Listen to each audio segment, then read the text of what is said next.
इस ब्लॉग में शिरगुल देवता प्रांगण शाया में देव बंदन के लिए लोक कलाकारों द्वारा बजाई जाने वाली देव दुंदुभी, शाया के डीम पर वार्ता और शिरगुल देवता की बाल लीलाओं का उल्लेख किया जाएगा। शिरगुल लोक गाथा यानी शिरगुल फोक टेल या फिर यूं भी कह सकते हैं कि शिरगुल देवता पर स्टोरी सिलसिलेवार रोचक ढंग से आगे बढ़ती जा रही है। इस चैनल के माध्यम से शिरगुल देवता के प्रति नौजवान पीढ़ी की बढ़ रही सक्रिय भागीदारी हमारे प्रयासों को देव आस्था और देव विश्वास के प्रति भली भांति परिभाषित करती है। हमारा ध्येय भी यही है कि पुरातन संस्कृति की डोर को नव पीढ़ी के दामन तक हर हाल पहुंचाया जाए। आधुनिक युग में हमें यह समझ लेना आवश्यक बन जाता है कि हम कहां पैदा हुए और कहां जा पहुंचे हैं। वैश्वीकरण और भोगवाद की लालसा ने हमें अपने रूट्स अर्थात अपनी जड़ों से हिलाकर रख दिया है। यहाँ रूट्स का तात्पर्य ग्रामीण वादियों में पल्लवित देव संस्कृति से है।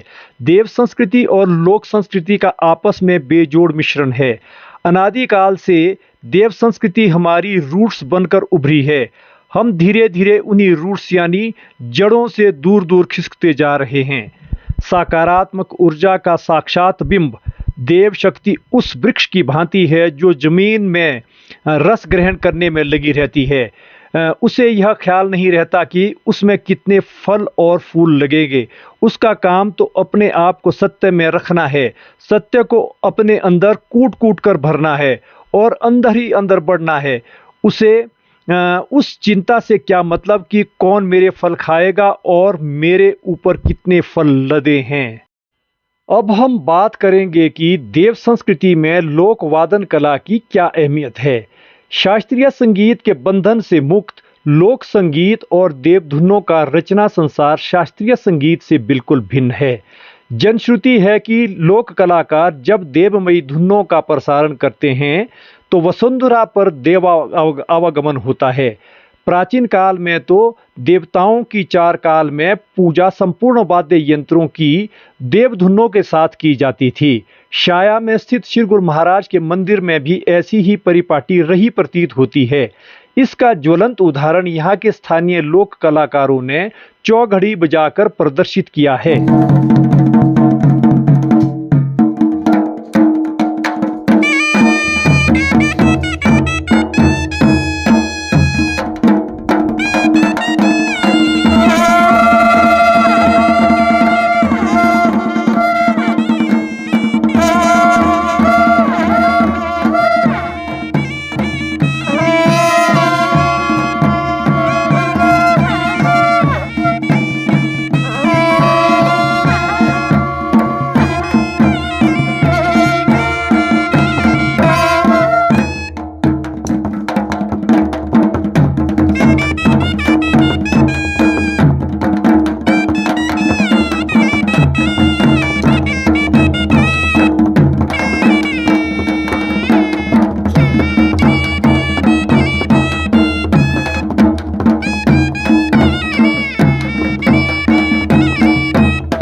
लेकिन ऐसे लोक कलाकारों की संख्या घटकर अब केवल मात्र एक रह गई है और वाद्य यंत्रों की संख्या भी घटकर एक नगाड़ा जोड़ी तक रह गई है। देव दुंदुभी का वाद्य यंत्र नगाड़ों तक ही सीमित रह गया है। यहाँ चौघड़ी का अर्थ भोर का तारा उदय होने से लिया गया है, अर्थात प्रातःकाल 4 बजे देव स्तुति के लिए बजाए जाने वाले ताल से हैं। इसी घड़ी में पॉजिटिव वाइब्स के चिरकालिक स्तंभ देवगण प्रकृति के आंचल में भ्रमण करते हुए अपनी प्रजा को आशीष देते घूमते हैं। प्रातःकालीन बेला में जागृत होने वाले नर नारी इस पुण्य को सहज ही हासिल कर लेते हैं। शाया संवाद के अंतर्गत शिरगुल देवता की डीम यानी नूतन और पुरातन घर पर इस जनपद के प्रमुख बुद्धिजीवी शेरजंग चौहान से हुई भेंट वार्ता के कुछ अंश आपको सुनाए जा रहे हैं। मंदिर शाया का जो निर्माणाधीन मंदिर है, इसे हम वैसे डीम कहते हैं क्योंकि ये देवता का अपना निजी मकान था जिसको कि बाद में मंदिर बनाया गया। तो वहाँ पर बैठे और नया जो है यहाँ पर निर्माण हो रहा है, जो कि आपने देखा बहुत ही सुंदर ढंग से बन रहा है। यद्यपि इस दुनिया में हर घर मंदिर है, तथापि उस घर संसार का नैसर्गिक सौंदर्य उसके चरित्र के पीछे छिपा रहता है। पृथ्वी पर मानव जाति के उत्थान के लिए देव साम्राज्य अनादिकाल से सुतुत्य रहा है। देव संस्कृति का नाम, लीलाएं, शीलाएं, गुण, रूप, दिव्य दर्शन आदि सब अपरिमित है।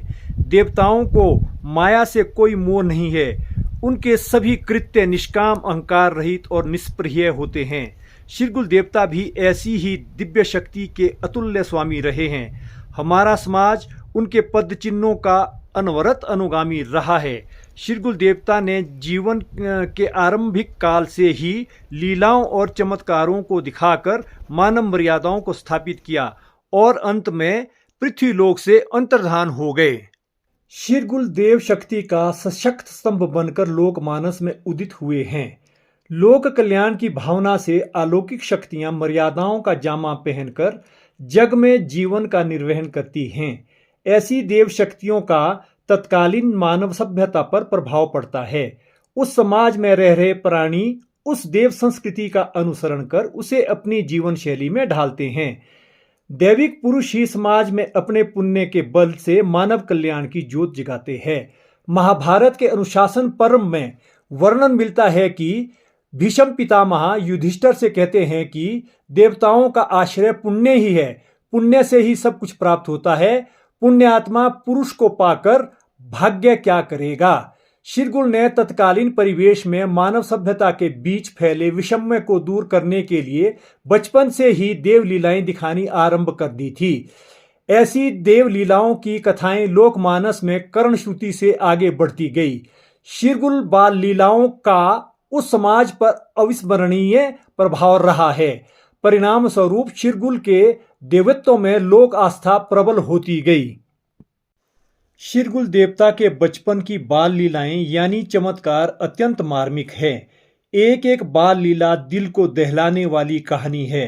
वैसे तो शिरगुल महाराज के बचपन की अनगिनत बाल लीलाओं के प्रसंग हमारे समाज में बिखरे पड़े हैं, मगर शिरगुल महाराज की बेहद संवेदनशील बाल लीलाओं और चमत्कारों की पर आधारित दंत कथाओं को सुनने के लिए ब्लॉग के अंत तक बने रहें। शिरगुल के बाल्यकाल के चमत्कारों की पहली लोक गाथा कुछ इस प्रकार से हैं।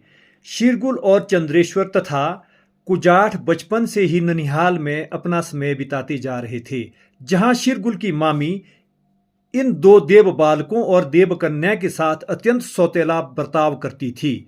मामा के घर शिरगुल, चंद्रेश्वर तथा कुजाठ को भेड़, बकरियों और गाय पालने का कार्य सौंपा गया था। उस ब्राह्मणी मामी को वह तीनों बच्चे हरदम कांटे की तरह चुभते थे। मामी का उनके प्रति निष्ठुर और निर्दयतापूर्ण व्यवहार रहता था। वह बच्चे मामी के निर्मम अत्याचारों को झेलते रहे। शिरगुल ने इस दबावपूर्ण वातावरण में रहकर भी अनेक चमत्कार दिखाए। शिरगुल ने देव शक्ति के आलंबन से अनेक चमत्कार दिखाकर देवपथ को प्रशस्त कर दिया था। यहीं से शिरगुल बाल लीलाओं का सूत्रपात होता है। ब्राह्मणी मामी शिरगुल, चंद्रेश्वर और कुजाठ को किसी न किसी बहाने से अपने घर से बाहर निकालना चाहती थी। उसने एक दिन शिरगुल पर भेड़ गुम कर देने का आरोप जड़ दिया था। भेड़ तो वास्तव में चोरी हुई थी, लेकिन भेड़ का चोर मामी ने स्वयं ही तैयार किया था। देव योग से वह चोर भेड़ चुराते चुराते ऐसे बियावान झुरमुट में जा फंसा था जहां से भेड़ छूट निकली थी।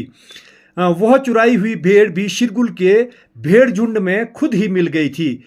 इस तथ्य की पुष्टि आज भी लोकमानस से होती है कि जब चरवाहे अपनी अपनी भेड़ बकरियों के झुंडों को लेकर ऊंचे ऊंचे पर्वतों और दर्रों पर जाते हैं तो उन्हें हिंसक जानवरों से बचाने के लिए शिरगुल के नाम का चीड़ू भेड़वाल नाम का बंदा रखना होता है।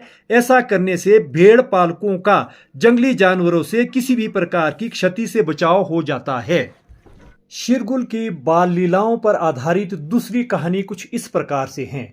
जनश्रुति है कि जब शिरगुल, चंद्रेश्वर और कुजाठ को मामी भरपेट भोजन नहीं देती थी तो वह बच्चे कभी कभी भूखे ही रात रो रो कर काट लेते थे या फिर उन्हें कहीं थक हार कर नींद आ जाती थी। उनके साथ दुर्व्यवहार भी आतंक में बदलता जा रहा था। शिरगुल तो देव लीलाओं का मार्ग दिखाने के लिए जनमानस में आए ही थे, लेकिन चंद्रेश्वर में देवपन के साथ बालकपन भी अधिक झलकता था। यह तथ्य तब प्रकाश में आया जब चंद्रेश्वर एक दिन भूख से व्याकुल होकर रोने लगे। तब शिरगुल पर धर्म संकट गहराता गया तथा चंद्रेश्वर का भूख से ध्यान हटाने के लिए शिरगुल ने बहुत प्रयास किया। शिरगुल उसके सामने कभी बिना पानी घराट चलाते तो कभी झूरी या लामन सुनाते थे। कभी कभी छलांग लगा लगा कर चंद्रेश्वर को लोटपोट कर देते थे। लेकिन मानसिक विचारधारा से भला पेट कैसे भरता, अर्थात शिरगुल के इन प्रयासों के बावजूद चंद्रेश्वर का रुंदन ना थमा।